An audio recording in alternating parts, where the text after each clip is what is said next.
Bismillahirrahmanirrahim. Assalamualaikum warahmatullahi wabarakatuh. Waalaikumsalam warahmatullahi wabarakatuh. Selamat pagi Bapak Ibu semuanya. Pagi. Ya, luar biasa. Bagaimana kabarnya hari ini? Baik, Pak. Baik. Sehat, Pak. Oke. Luar biasa. Baik, terima kasih sudah menghadiri undangan dari saya untuk melaksanakan pengimbasan modul 1.4 tentang budaya positif, penerapan budaya positif di lingkungan sekolah. Nah, ini adalah tugas aksi nyata saya di modul 1.4. Semoga mohon bantuannya penerapan budaya positif di lingkungan sekolah. Nah, budaya positif. Apa makna budaya positif? Nah, budaya positif itu apa sih? Ada yang tahu Bapak Ibu? Yang baik. Kebiasaan baik. Kebiasaan baik, betul sekali. Budaya positif adalah budaya yang baik.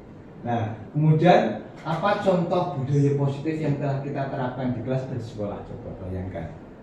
Doa bersama. Berdoa bersama, betul sekali Pak Sakit. Menyambut Kebiasaan. anak. Menyambut anak, pembiasaan. Pembacaan Asmaul Husna. Betul sekali. Makan tepat waktu. Iya, itu juga budaya positif. Karena apabila kita makan tidak tepat waktu bisa melilit. Ya. Nah, itu adalah budaya positif. Contoh budaya positif yang sudah kita laksanakan di sekolah kita. Nah, kemudian budaya positif itu adalah budaya positif di sekolah adalah nilai-nilai dan kebiasaan-kebiasaan di sekolah yang berpihak pada murid agar mereka dapat berkembang menjadi pribadi yang kritis, penuh hormat dan bertanggung jawab. Tadi yang sudah disebutkan Bapak Ibu semuanya itu adalah benar sekali. Ya, itu adalah contoh-contoh budaya positif. Ya, pembiasaan. Pembiasaan itu di sini ada 4 pembiasaan. Itu bisa menumbuhkan nilai-nilai tersendiri.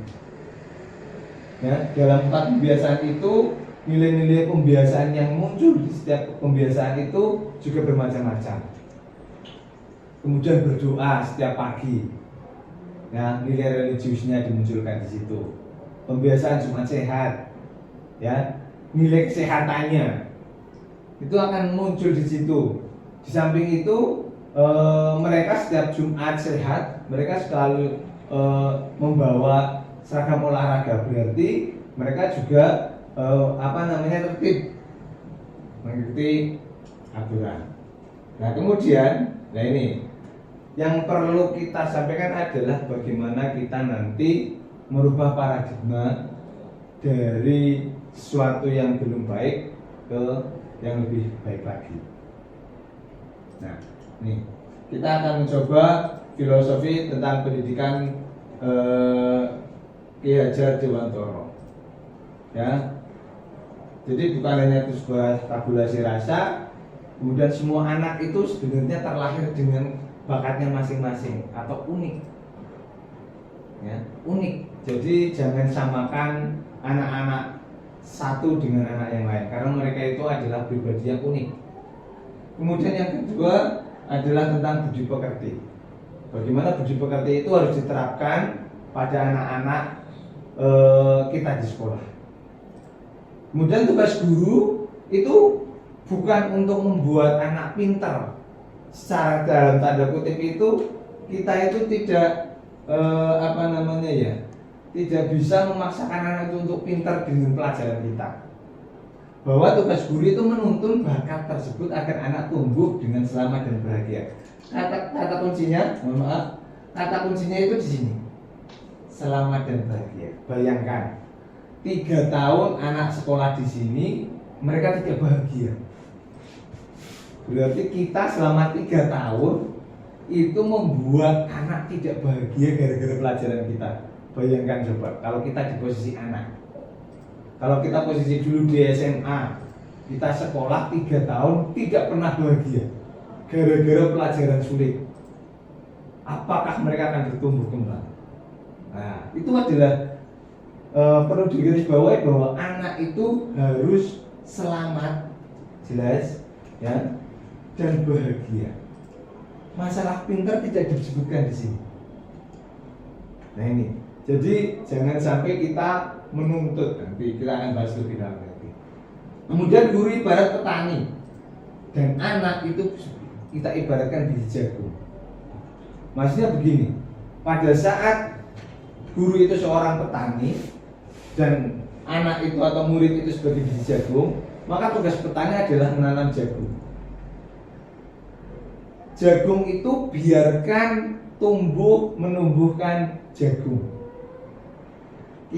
Tugas kita adalah merawat, menyiram, membuang hama-hama dari pohon jagung itu agar tidak merasuk ke dalam pohon jagung, agar pohon jagung bisa berkembang dengan baik dan tumbuh berbuah jagung.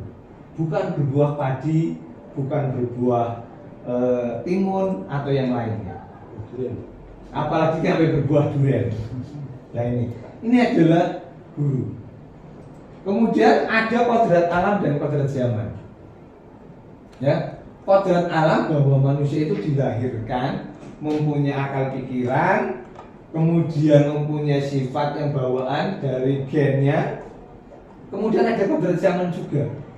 Kodrat zaman tidak bisa disamakan zaman kita yang sudah Bapak Ibu guru dengan anak yang sekarang. Zaman dulu HP belum Android. Zaman kita sekolah SMA, zaman sekolah kita sekolah SMP, belum ada HP malahan. Tidak bisa kodrat zamannya kita samakan dengan zaman sekarang. Tidak boleh pengajaran dulu yang kita dapatkan di SMA modelnya kita terapkan di sekarang karena sudah zaman di sini sudah berbeda. Nah itu gambar ini. Kemudian yang selanjutnya adalah filosofi dari pendidikan Ki Hajar Dewantara adalah ini, berpihak pada murid.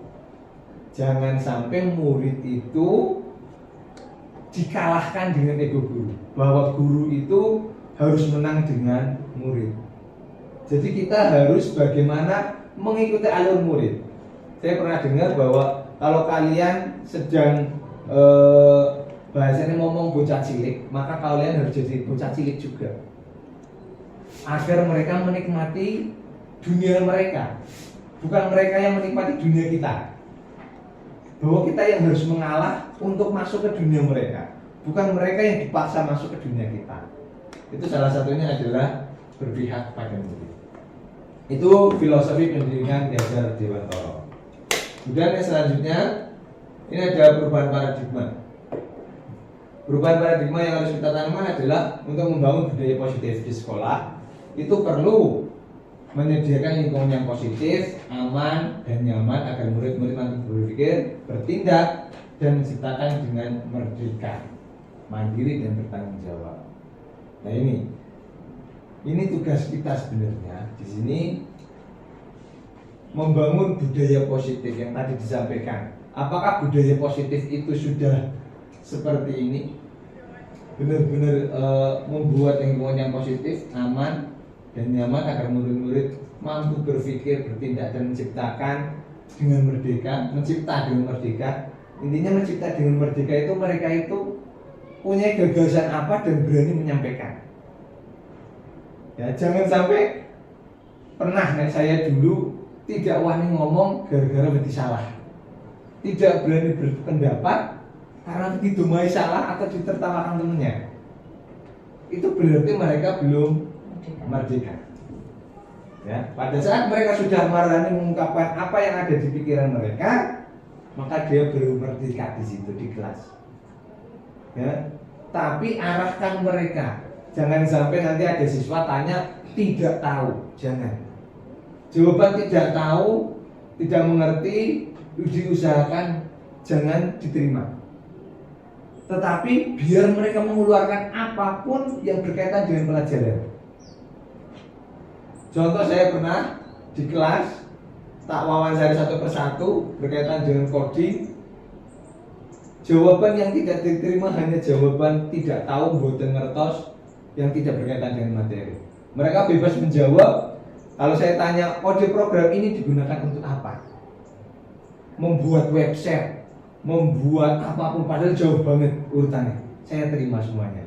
Tapi saya tidak menerima jawaban tidak tahu karena mereka tidak mengeluarkan apa yang ada di dalam pikiran mereka.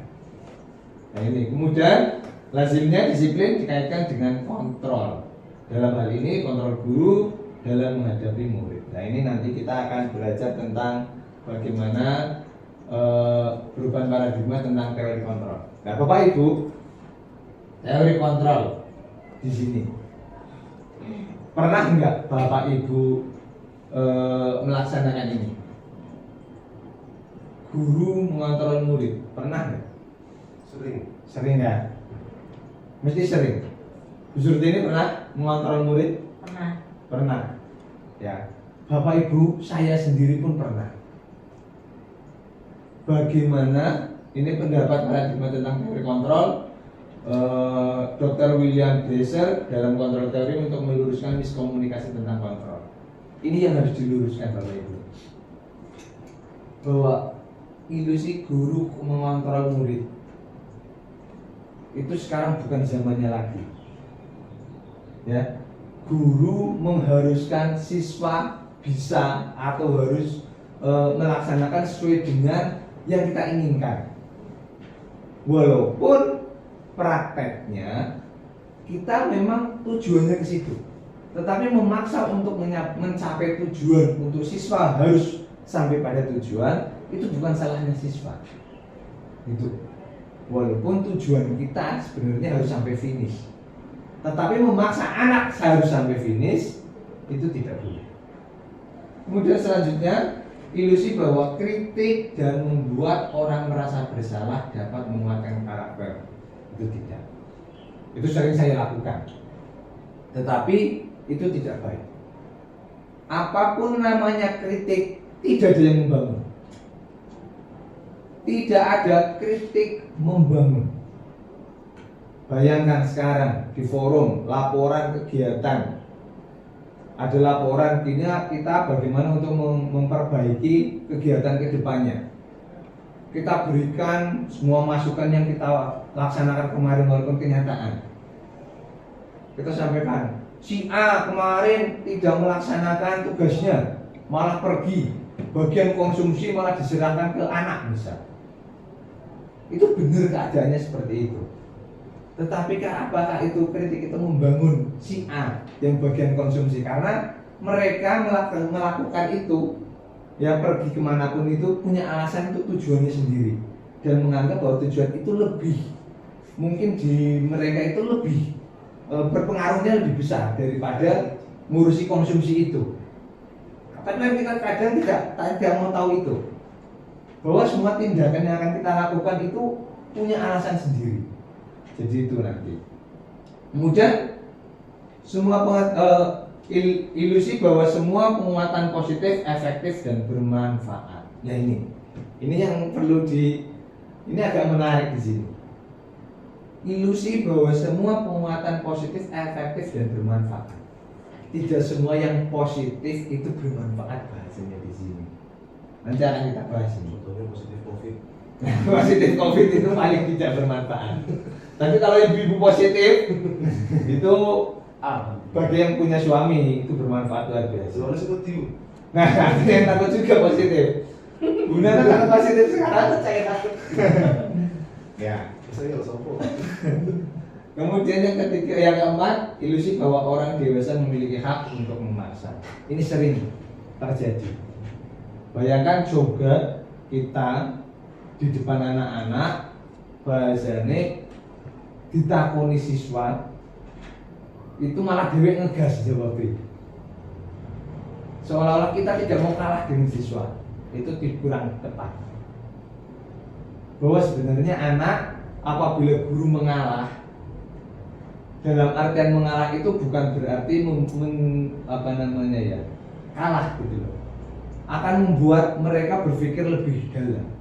Tapi pada saat kita memaksa mereka, maka juga mereka akan memaksa untuk bagaimana mengalahkan kita. Nah, itu gambarannya seperti itu. Nah, ini bukan paradigma teori kontrol. Nah, ini perubahan yang harus kita laksanakan adalah perubahan paradigma stimulus respon dengan stimulus teori kontrol. Nah, di sini, bisakah kita mengontrol seseorang? Jawabannya ada di sini. Kalau stimulus respon, kita coba mengubah orang lain agar berpandangan sama dengan kita. Ini sering kita lakukan ke anak, benar tidak? Benar.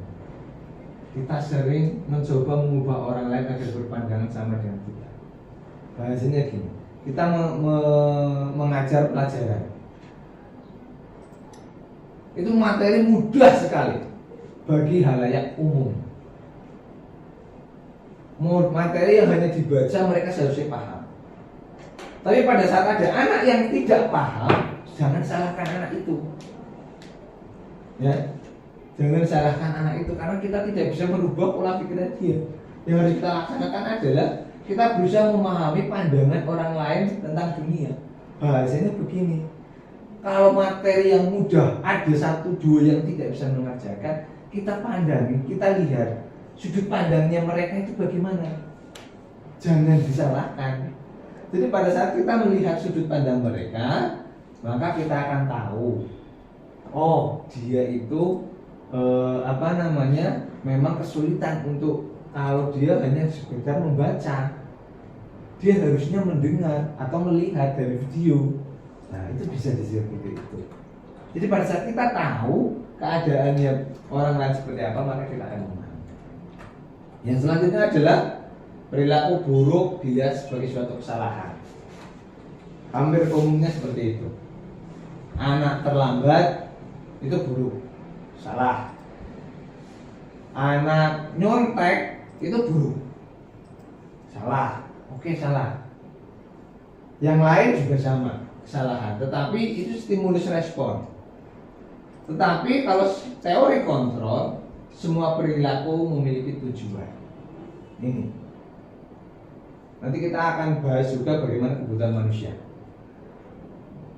Anak terlambat itu kalau menggunakan teori kontrol, berarti tujuan terlambat itu pasti ada sebab akibatnya. Karena apa terlambat?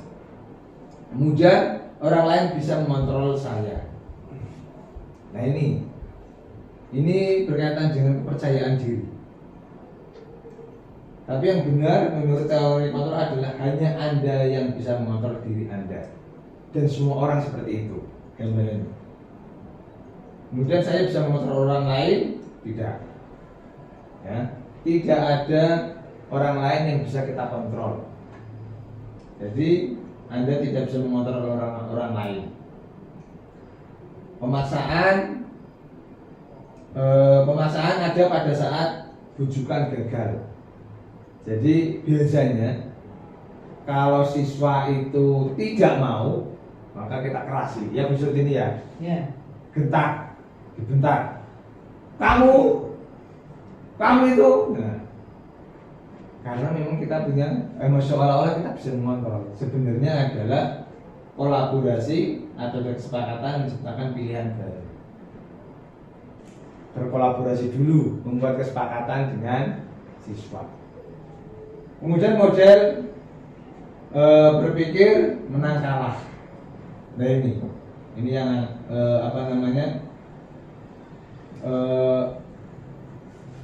harus ada yang mengalahkan, harus ada yang terkalahkan. Kemudian yang di sini adalah model berpikir menang-menang.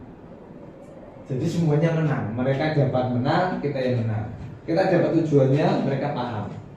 Nah, gambaran itu. Baik, apa makna disiplin? Siapa yang di sini tahu makna disiplin? Disiplin biasanya dikaitkan dengan tata tertib, teratur, kemudian kepatuhan, kemudian kata disiplin juga sering dihubungkan dengan ini, hukuman. Saya orang disiplin berarti harus dihukum. Padahal itu sungguh berbeda. Karena belajar dengan disiplin itu tidak harus dengan memberi hukuman. Justru itu adalah salah satu alternatif terakhir dan kalau perlu tidak digunakan sama sekali. Jadi hukuman itu alternatif terakhir. Ya, ini Bu Surtini. Jadi hukuman itu alternatif terakhir. Bahkan kalau bisa jangan digunakan. Ya, kita capek juga menghukum anak. Nah itu. Nah ini Diajar Dewantoro berkaitan dengan mencapai apa? Berkaitan dengan disiplin, menyatakan bahwa untuk mencapai kemerdekaan atau dalam konteks pendidikan kita saat ini Dan untuk menciptakan murid yang merdeka, syarat utamanya adalah harus ada disiplin yang kuat. Disiplin yang dimaksud adalah disiplin diri yang memiliki motivasi internal. Motivasi internal. Nah ini contohnya. Kalau kita punya motivasi internal, segala sesuatu lebih mudah. Apa yang kita motivasi internal kita, semua halangan, semua rintangan mesti kita kita terjang. Kalau kita mempunyai motivasi internal. Jika kita tidak memiliki motivasi internal, maka kita memerlukan pihak lain untuk mendisiplinkan kita. Coba kalau Bu Nana punya motivasi internal, pengen beli sesuatu, itu pasti ada usaha kan yang dilakukan. Iya. Nah itu. Tetapi kalau tidak ada, motivasinya dari eksternal, maka akan sulit. Coba bayangkan gini, Bu Nana beli mobil, jenengan kan sudah bahasanya uangnya sudah cukup, itu motivasi eksternal. Belum tentu Bu Nana akan berpengaruh. Tapi pada saat Bu Nana sudah pengen beli, walaupun dia belum cukup uangnya, maka dia akan mencoba lebih keras. Nah itu, jadi agar mereka berdisiplin mencapai tujuan, maka harus itu kita mempunyai motivasi tersendiri. Nah ini contoh-contoh motivasi perilaku manusia. Nah, ini motivasi eksternal untuk menghindari ketidaknyamanan atau hukuman. Apa yang akan terjadi apabila saya tidak melakukan? Ini kata-katanya seperti itu. Nah, jadi apa yang terjadi apabila saya tidak melakukannya? Itu kan takut dengan hukuman. Kemudian ini motivasi eksternal, jadi bukan karena diri sendiri, tapi karena hanya takut saya tidak melakukannya. Kenapa gitu? Apa yang akan terjadi dengan saya? Gitu loh. Kemudian di sini untuk mendapatkan imbalan dari orang lain atau institusi, apa yang akan saya dapatkan apabila saya melakukan? Ya, saya melakukan kegiatan semangat, wah besok gajian, dapat uang, dapat imbalan, dapat ucapan selamat, dapat pujian. Itu motivasi eksternal. Nah, kemudian motivasi internal adalah untuk menghargai diri sendiri, menjadi insan sesuai dengan harapan kita. Saya akan menjadi orang yang seperti apa bila saya melakukannya. Itu motivasi internal. Jadi saya nanti untuk diri saya kalau melakukan itu mau jadi apa? Contohnya kita melakukan menjadi guru penggerak. Itu motivasinya eksternal apa internal? Eksternal ya? Iya. Eksternal. Tetapi bisa menjadi masuk eksternal apa belum? Masuk internal apa belum sekarang? Sedikit lah, sudah mulai. Sudah ada masuk internal kan? Nah berarti yang tadi, Pengen jadi kepala sekolah. yang tadi di sini, yang tadi di sini, kita membutuhkan orang lain untuk memotivasi kita. Nah di sini, maka kalau kita tidak punya motivasi internal, maka kita memerlukan pihak lain untuk mendisiplinkan kita agar nanti munculnya ke sini. Itu tidak apa-apa. Jadi dari eksternal itu muncul nanti akan masuk menjadi motivasi internal. Ya seperti kita masuk ke guru penggerak. Selanjutnya adalah ini di sini. Bagaimana budaya positif bisa berada di sekolah itu diawali dengan peraturan kelas dulu. Dari yang paling kecil, peraturan kelas ini yang awalnya peraturan kelas, maka harus kita rubah dengan keyakinan kelas. Jadi dulu ya sekolahan kita kan adanya peraturan kelas, nggak apa-apa. Dari peraturan kelas ini kita harus pecah, dirubah menjadi keyakinan kelas. Ya, jadi keyakinan. Jadi peraturan jangan tetap diadakan. Dari peraturan yang sudah ada, dilarang terlambat, dilarang makan di lab, dilarang membawa HP. dilarang, yang dilarang semua itu, maka harus dirubah menjadi keyakinan kelas. Kata-kata dilarang itu kita bisa rubah. Misal contohnya, kalau dilarang makan di lab, itu keyakinan kelas yang bisa kita terapkan apa? Dilarang makan di lab berarti untuk kebersihan, ya, untuk kebersihan, ya. Berarti nanti keyakinan kelasnya bisa menjaga kebersihan bersama.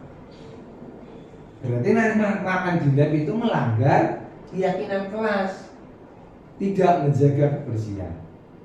Walaupun bahasanya mangane itu sesuatu yang mungkin tidak mungkin jatuh di situ, tetapi itu tetap melanggar keyakinan kelas. Jadi dari peraturan kelas yang ada itu dipetakan satu persatu.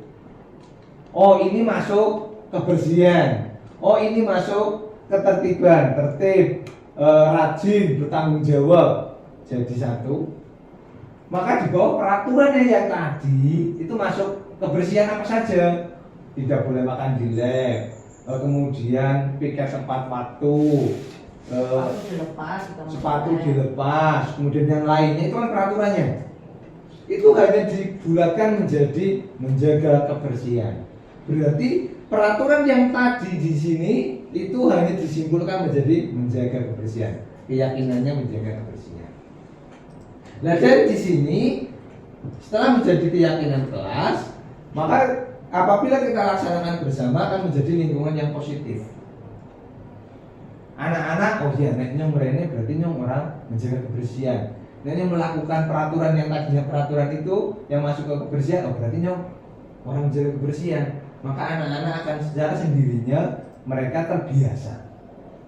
Kalau sudah terbiasa menjadi lingkungan yang positif, maka lambat laun akan menjadi budaya yang positif. Itu yang kita harapkan 1 tahun, 2 tahun ke depan. Tidak besok saya lagi, atau besok itu tidak. Tetapi berapa tahun ke depan akan menjadi, kita berharap sekolah kita bisa berbudaya positif. Itu seperti itu. Nah, kemudian, nah ini keyakinan kelas dan hukuman dan penghargaan. Ini yang perlu kita pahami bersama, bahwa di kelas mengapa tidak menggunakan peraturan saja? Mengapa harus keyakinan kelas? Ini yang sedang kita boomingkan. Ini kita booming dengan keyakinan kelas kan setelah ada guru penggerak, benar nggak? Iya. Dulu kita tidak pernah memperhatikan pentingnya keyakinan kelas di kelas kita. Kita ngajar di pelajaran kita jarang membuat aturan. Oh ya, jarang membuat keyakinan kelas, kita membuatnya aturan. Di kelas saya tidak boleh ada yang terlambat 1 menit tidak saya absen. Nah itu. Tapi yang kita butuhkan sekarang adalah keyakinan. Pertanyaannya begini, mengapa kita memiliki peraturan harus menggunakan helm bila mengendarai kendaraan roda 2? Keselamatan. Nah itu untuk keselamatan. Bukan karena takut ditilang? Iya juga. Ya juga. Iya. Takut ditilang. Nah pertanyaannya begini, pada saat Bapak Ibu menggunakan helm, pakai motor kok menggunakan helm, alasan yang paling utama takut ditilang atau untuk keselamatan diri sendiri? Keselamatan. Nah, berarti kalau untuk keselamatan itu mulai dari internal diri kita. Tetapi karena hanya takut ditilang itu dari eksternal. Mengapa kita memiliki peraturan 3M dulu masa Covid ini? Ya karena untuk keselamatan juga. Mengapa kita memiliki peraturan harus datang tepat waktu pada saat mengikuti pelatihan? Supaya tidak ketinggalan materi. Nah, tidak ketinggalan materi atau tidak dipermalukan teman-temannya. Supaya dapat makan siang. Nah, supaya dapat makan siang. Tempat waktu kan juga tidak, tempat waktu makan siang dapat. Nah, dari internal adalah supaya kita tidak ketinggalan materi. Karena pada saat kita ketinggalan materi, nanti kita ke depannya akan kesulitan. Ya ini, Untuk mendukung motivasi intrinsik, kembali ke nilai-nilai keyakinan yang lebih menggerakkan seorang dibanding mengikuti serangkaian peraturan-peraturan. Jadi yang kita timbulkan ke anak nanti ke depan adalah motivasi pada diri anak. Keyakinan kelas adalah ini. Keyakinan kelas nanti dibuat tidak usah banyak-banyak. Yang tadi sudah saya sampaikan, menjaga kebersihan, bertanggung jawab, disiplin. Nah, jadi keyakinan nilai-nilai kebersihan atau prinsip-prinsip universal yang disepakati bersama secara universal, lepas dari latar belakang suku, negara, bahasa maupun agama. Ini keyakinan kelas. Kemudian menurut Gosen 1998, suatu keyakinan akan lebih memotivasi seorang dari dalam. Seorang akan lebih bersemangat untuk menjalankan keyakinan daripada hanya sekedar mengikuti serangkaian peraturan. Jadi membuat keyakinan kelas itu harus bersama-sama dengan siswa.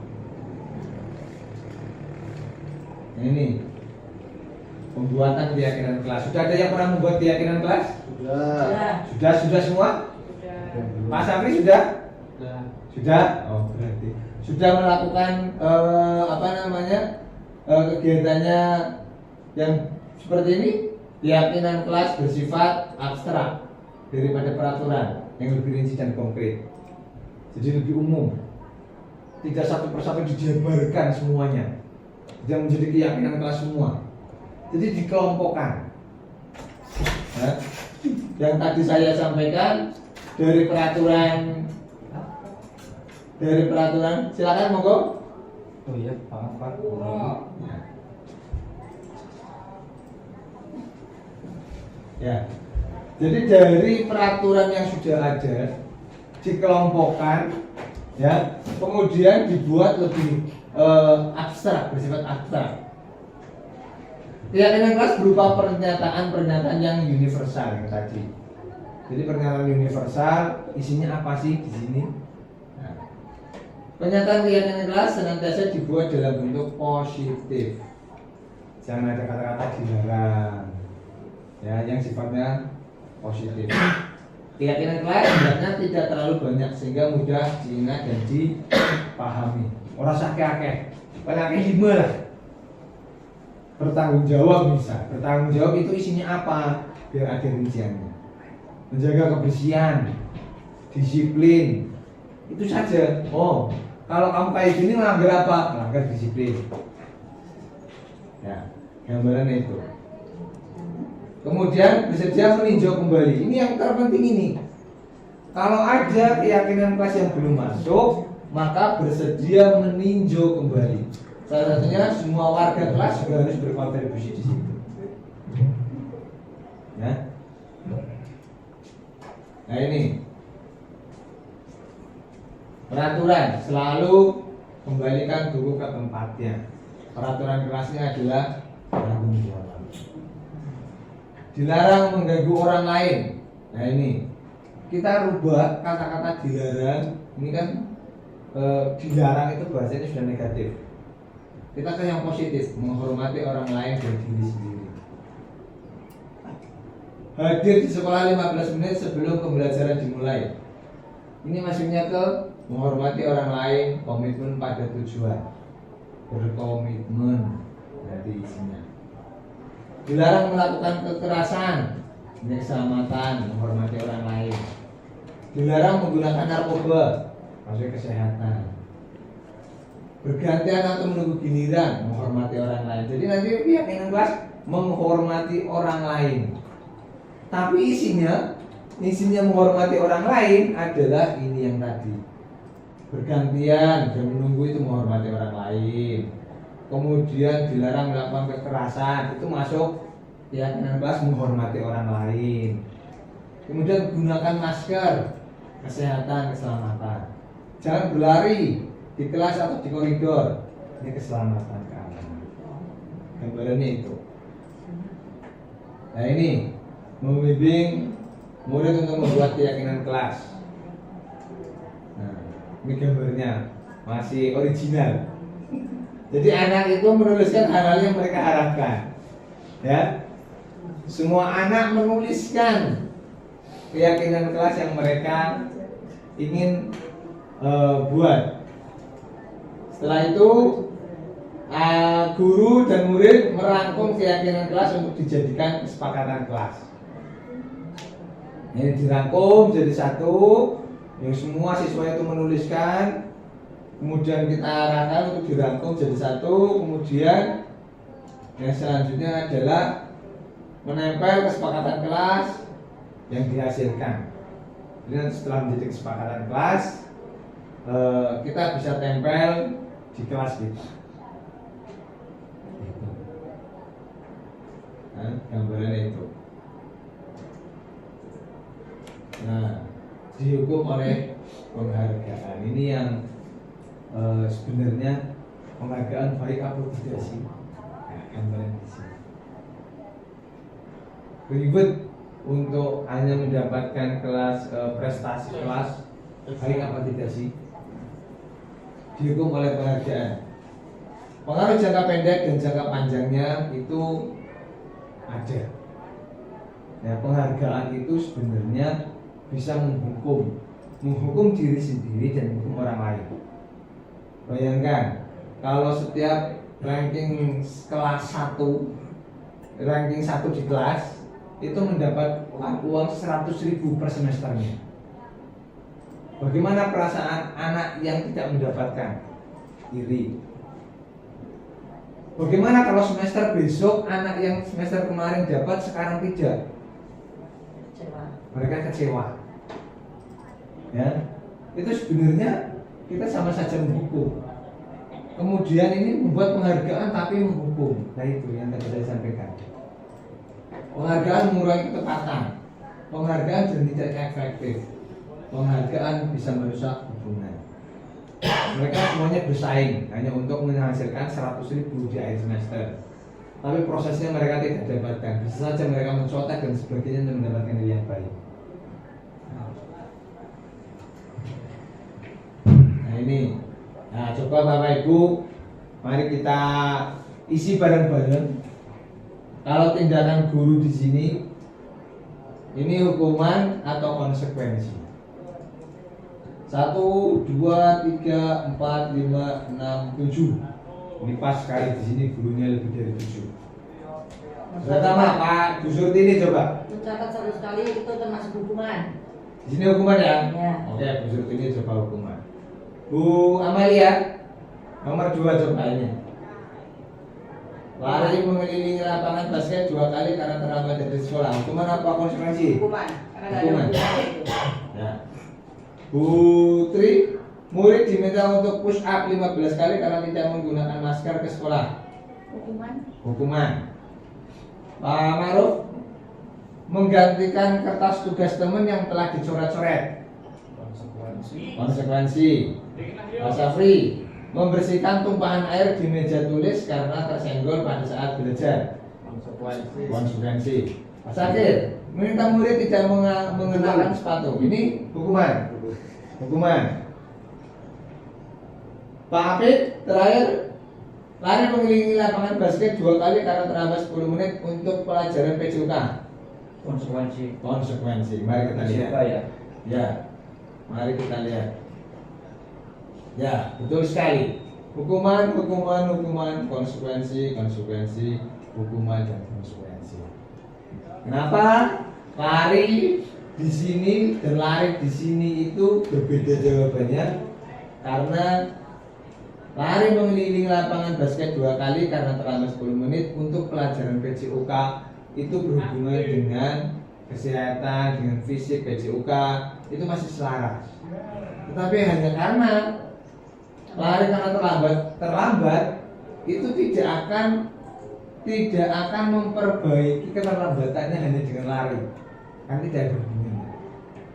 Nah, itu maka dia di sini disampaikan ada hubungan. Selanjutnya adalah perbedaan hukuman dan konsekuensi. Nah ini, hukuman sesuatu yang menyakitkan harus terjadi. Konsekuensi sesuatu harus terjadi. Ini adalah kadang menyakitkannya. Membuat anak sakit. membuat anak merasa tidak nyaman dalam jangka waktu pendek. Konsekuensi hal fisik, sakit hati. Bisa ini anak kita sakit hati bisa seumur hidup. Ya. Anak membenci kedisiplinan, anak menghargai disiplin. Ini kalau konsekuensi. Ya, paksaan, stimulus tanggapan. Nah, ini adalah perbedaan hukuman dan konsekuensi. Nah, jadi kalau hukuman itu lebih kepada hal-hal yang negatif. Kalau konsekuensi bisa untuk memperbaiki hal yang positif. Nah, ini kebutuhan dasar manusia.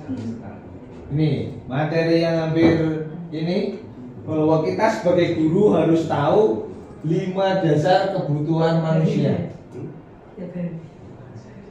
Sudah ada yang sudah tahu semua ini? Bahwa semua manusia itu mempunyai 5 dasar kebutuhan yang harus dipenuhi semua. Tidak ada yang boleh terlewatkan. Pertama adalah kebutuhan bertahan hidup. Ada di sini yang tidak mau bertahan hidupnya, itu adalah kebutuhan dasar. Kemudian kasih sayang dan rasa diterima. Ini semuanya itu membutuhkan rasa kasih sayang dan rasa diterima. Coba kalau di sini ada yang tidak dikasih sayangi, Sudah Bu. nah tidak diterima, maka kebutuhan ini juga harus terpenuhi semuanya. Kebebasan, semuanya butuh kebebasan untuk memilih, minimal untuk memilih pilihan. Itu kebebasan. Kesenangan, siapa yang tidak mau kesenangan? Siapa yang tidak ingin merasa kebahagiaan? Kemudian penguasaan atas sesuatu. Nah, ini contoh kasus. Nah, baik, dari contoh kasus ini, siswa ini guru kelas 5 SD Pelita Antik sedang bingung menghadapi ulah salah satu murid di kelasnya. Agus beberapa anak telah datang dan mengeluhkan Agus yang seringkali meminta bekal makan siang mereka dengan paksa. Ini Agus minta makan paksa ke teman-temannya. Jika Anda menghadapi situasi seperti itu, Ani, apa yang akan Anda lakukan? Menurut Anda, kira-kira apa alasan Agus untuk melakukan hal ini? Gambarannya, kalau Agus sering meminta jatah makannya teman direbut dengan paksa, diminta, itu kira-kira ada apa dengan Agus? Coba ada yang mau berpendapat? Mungkin lapar Pak itu. Bertahan hidup. Lapar. Untuk bertahan hidup. Ada yang lain? Karakter dari kecil. Karakter dari kecil. Oke, ada yang lain? Mungkin nggak bisa wali juga itu. Orang dijamuni, uangnya, bekalnya Habis. Ya. Dari jawaban Agus, dari semua jawaban yang Bapak Ibu sampaikan, itu ada kebutuhan-kebutuhan yang mereka yang mendasari itu. Ya. Ini jawabannya. Nah, apabila jawaban Agus karena dia lapar dan orang tuanya tidak membawakannya bekal makan siang, maka kebutuhannya adalah bertahan hidup. Ya. Apabila jawaban Agus karena dia senang temannya jadi memperhatikan dia, kan biasanya kalau dimintain itu diomong dan sebagainya diperhatikan, kebutuhannya adalah cinta dan kasih sayang. Kemungkinan Agus itu tidak dicuekin. Nek orang apa namanya ya, tidak usil, temannya tidak memperhatikan, maka kebutuhan yang perlu dia adalah cinta dan kasih sayang. Berarti dia kurang cinta dan kasih sayang. Tapi apabila jawaban Agus adalah dia merasa hebat karena temannya jadi takut dan menuruti keinginannya, kebutuhannya adalah penguasaan, pengakuan atas kemampuan, bahwa saya bisa mempunyai kemampuan untuk mengendalikan temannya atau merusui batin. Tapi apabila jawaban Agus karena dia merasa bosan dengan bekal yang dibawakan ibunya karena selalu membawakan bekal yang sama, kebutuhannya adalah kebebasan. Ya, kebutuhan akan pilihan, pengen yang lain. Tapi terakhir, jika jawaban Agus adalah karena iseng saja dan dia menikmati ekspresi wajah temannya yang kesal karena diambil makanannya, kebutuhannya adalah kesenangan. Dia hanya pengen senang-senang. Itu adalah kebutuhan dasar. Ini 5 posisi kontrol pada diri guru, yaitu sebagai penghukum, pembuat merasa bersalah, sebagai teman, pemantau, manajer. Kira-kira Bapak Ibu di posisi yang mana? Tidak mesti Pak. Tidak pasti. Ya, kadang menyesuaikan kondisi Kelasnya. Tergantung kelasnya. Apa tergantung moodnya guru? Bisa jadi itu. Bisa jadi. Baik, ini posisi 5 posisi kontrol pada guru. Ya, yang pertama sebagai penghukum.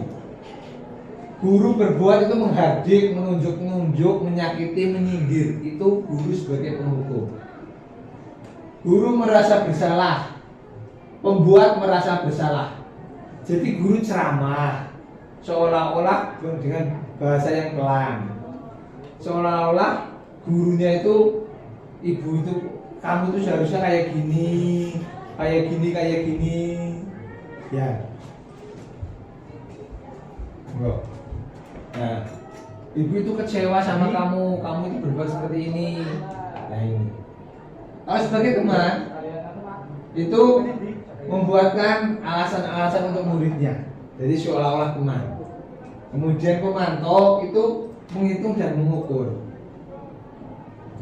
Jadi kalau kamu kayak gini, kira-kira disamakan dengan aturannya. Oh ya udah, kamu kalau kayak gini, kamu salahnya apa? Nah ini, jadi pemantau. Tapi kalau jadi manajer adalah mengajukan pertanyaan-pertanyaan yang untuk melihat keadaan murid kita itu sedang di posisi mana. Ini gambarannya seperti ini. Tuh. Nah, restitusi. Restitusi adalah proses menciptakan kondisi bagi murid untuk memberi kesalahan sehingga mereka bisa kembali pada kelompok mereka dengan karakter yang lebih kuat. Ini bagaimana kita menyelesaikan masalah dengan siswa, yaitu 9 ciri restitusi. Bukan untuk menebus kesalahan, memperbaiki hubungan, kemudian tawaran bukan paksaan. Restitusi menuntut untuk melihat ke dalam diri sendiri. Restitusi adalah di sini cara yang paling baik untuk memperbaiki diri. Restitusi fokus pada karakter bukan tindakan, dan restitusi fokus pada solusi. Restitusi mengembalikan murid yang berbuat salah pada kelompok. Ini pentingnya restitusi. Nah ini segitiga restitusi yang dipelajari adalah bahwa dalam kita menyelesaikan masalah kita harus melakukan 3 kegiatan ini, yaitu menstabilkan identitas, validasi kebutuhan, dan menanyakan keyakinan. Ini adalah 3 pola segitiga restitusi. Jadi dalam menstabilkan identitas, sampaikan ke anak bahwa setiap orang pasti pernah melakukan kesalahan. Saya juga sebagai guru pernah melakukan kesalahan. Kamu bukan satu-satunya yang pernah melakukan ini. Jadi biar mereka itu tidak merasa sendiri. Setelah mereka stabil, kemudian tanya alasannya dulu. Validasi kebutuhan. Kamu melakukan ini alasanmu apa? Jadi kebutuhan tadi 5 dasar kebutuhan itu kita gali dulu. Kebutuhannya apa?